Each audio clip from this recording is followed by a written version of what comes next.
আসসালামু আলাইকুম বন্ধুরা, this is Marzi Hasan from yummy cooking corner. আশা করি আপনারা সবাই অনেক বেশি ভালো আছেন। আজকে আমি আপনাদের তৈরি করে দেখাবো পাট শাক ভাজি।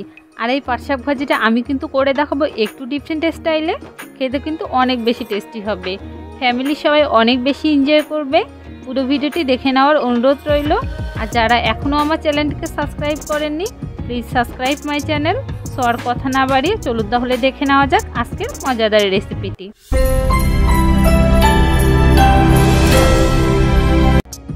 পাট শাক ভাজি করার জন্য সবার প্রথমেই কড়াইতে দিয়ে দিচ্ছি লবণ। আমি কিন্তু এখানে পরিমাণ মতো লবণ নিয়ে নিয়েছি। এখন আমি লবণটাকে ভালো করে নেড়ে ছেড়ে ভেজে নেব। লবণটা ভেজে নেওয়া হয়ে গেলে আমি এখানে দিয়ে দেবো পাট শাক। আমি কিন্তু এখানে 2 আটির মতো পাট শাক নিয়েছি। পাট শাক রান্না করার সময় অবশ্যই খেয়াল রাখবেন লবণের পরিমাণটা যেন একবারে পারফেক্ট হয়, আর লবণটা চেষ্টা করবেন একবারে পারফেক্টভাবে দেওয়ার। যদি আপনি পাট শাক রান্না করার সময় বারবার একটু করে লবণ অ্যাড করেন, তাহলে কিন্তু আপনার পাট শাকটা সুন্দরভাবে রান্না করা হবে না, আর পাট শাকটা কিন্তু ঝরঝরেও হবে না। আর লবণের পরিমাণ সঠিক না হলে পাট শাক কিন্তু পাতা পাতা থেকে যায়। আমি শাকগুলোকে একটু উল্টে পাল্টে দিচ্ছি, যাতে করে সবগুলো শাকের মধ্যে সুন্দরভাবে লবণগুলো ঢুকে যায়। পাট শাক যখন আপনারা সেদ্ধ করবেন, তখন সেদ্ধ করার সময় কোনোভাবেই কিন্তু ঢাকনা দিয়ে শাকটাকে সেদ্ধ করা যাবে না। যখন আপনি ঢাকনা দিয়ে শাকটাকে সেদ্ধ করবেন, তখন কিন্তু শাকের মধ্যে একটা লালচে কালার পড়ে যাবে। আর এই লালচে কালারটার জন্য কিন্তু শাকটা খেতে একবারই ভালো লাগবে না। আর যখন আপনি ঢাকনা ছাড়া শাকটাকে রান্না করবেন, তখন কিন্তু শাকের মধ্যে একটা সুন্দর কালার চলে আসবে। এই যে দেখতেই পাচ্ছেন, আমার শাক থেকে কিন্তু অনেকগুলো পানি বের হয়েছে, আর এই পানির মধ্যেই কিন্তু আমার শাকটা সুন্দরভাবে সেদ্ধ হয়ে যাবে। আমি খুন্তির পিছন সাইড দিয়ে শাকগুলোকে এইভাবে নেড়েচেড়ে একটু ঝরঝরে করে দিচ্ছি, যাতে করে শাকগুলো দলা পেকে না যায়। শাকগুলো যখন সেদ্ধ করবেন, তখন ঠিক এইভাবে আপনারা শাকগুলোকে একটু নেড়েচেড়ে দিবেন, যাতে নামানোর পরেও শাকগুলো ঝরঝরে হয়।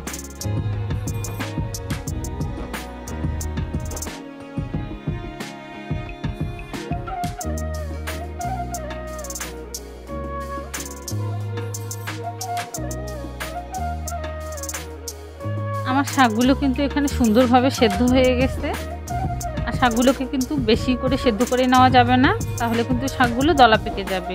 পারফেক্টভাবে সেদ্ধ করে নেবেন শাকগুলোকে। এখন আমি শাকগুলোকে নামিয়ে ঝাপার মধ্যে নিয়ে পানি ঝরিয়ে নেব। এরপর চুলে অন্য একটি প্যান বসিয়ে এতে আমি দিয়ে দেবো 2 টেবিল চামচ পরিমাণের মতো ঘি। আর এই শাকটা কিন্তু আমি ঘির মধ্যেই বাগার দিব।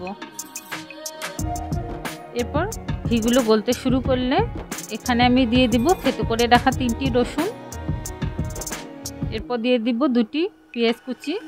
এরপর দিয়ে দিব 3টি শুকনো মরিচ কুচি। এরপর দিয়ে দিব 4-5টি কাঁচামরিচ কুচি। এখন এগুলোকে নেড়ে ছেড়ে আমি ব্রাউন কালার করে ভেজে নেব। রসুন পেঁয়াজগুলো ব্রাউন কালার করে ভেজে নেওয়া হয়ে গেলে এখন আমি এখানে অ্যাড করে দেবো পাট শাকগুলো। আমি কিন্তু চেপে চেপে পাট শাক থেকে এক্সট্রা পানিগুলো বের করে নিয়েছি। এখন আমি খুন্তির সাহায্যে এগুলোকে নেড়ে ছেড়ে ঝরঝরে করে দেব, যাতে করে পাট শাকগুলো দলা পেকে না যায়। ঘি দিয়ে পাট শাকটা রান্না করলে কিন্তু এই পাট শাক থেকে সুন্দর একটা ফ্লেভার বের হয়, আর খেতেও কিন্তু অনেক বেশি টেস্টি লাগে। আমাদের বাসা তো সবাই পোলাও দিয়ে পাট শাকটা খেতে অনেক বেশি পছন্দ করে। আর এই ঘি দিয়ে পাট শাকটা রান্না করলে এত বেশি ফ্লেভারফুল হয়, আপনাদেরকে বলে বোঝাতে পারবো না। আর এত বেশি মজার হয়, আপনারা তৈরি করে না খেলে বুঝতেই পারবেন না। পাট শাকগুলোকে কিন্তু খুন্তির সাহায্যে ভালো করে এভাবে ঝরঝরে করে নিতে হবে, কোনোভাবেই যেন পাট শাকগুলো দলা পেকে না থাকে। আর যদি পাট শাকগুলো দলা পেকে থাকে, তাহলে কিন্তু খেতে অত বেশি ভালো লাগবে না। আর আপনারা দেখে হয়তো বুঝতেই পারতেছেন আমার পাট শাকটা কতটা ঝরঝরে হয়েছে। আমার পাট শাক ভাজিটা রান্না করা ডান। এখন আমি এদিকে নামিয়ে সার্ভ করে নেব। সো গাইস, আশা করছি রেসিপিটি আপনাদের কাছে অনেক বেশি ভালো লাগবে। আর যদি আমার পাট শাক ভাজির রেসিপিটি আপনাদের কাছে ভালো লাগে, অবশ্যই আপনার ফ্রেন্ডস অ্যান্ড ফ্যামিলির সাথে রেসিপিটাকে শেয়ার করবেন। আর বাসায় ট্রাই করলে এর টেস্টটা কেমন হলো অবশ্যই আমাকে কমেন্ট করে জানাবেন। আর আমি যেভাবে রেসিপিটাকে তৈরি করেছি ঠিক হুবহু ফলো করলে ইনশাল্লাহ আপনাদের কাছে এই পাট শাক ভাজিটা অনেক বেশি টেস্টি লাগবে। আর যদি আমার চ্যানেলে নতুন হয়ে থাকেন, অবশ্যই আমার চ্যানেলটিকে সাবস্ক্রাইব করে রাখবেন, যাতে করে আমি আপনাদের নিত্য নতুন সুন্দর সুন্দর ভিডিও উপহার দিতে পারি। আবারও দেখা হবে অন্য কোনো ভিডিও নিয়ে। আল্লাহ হাফেজ।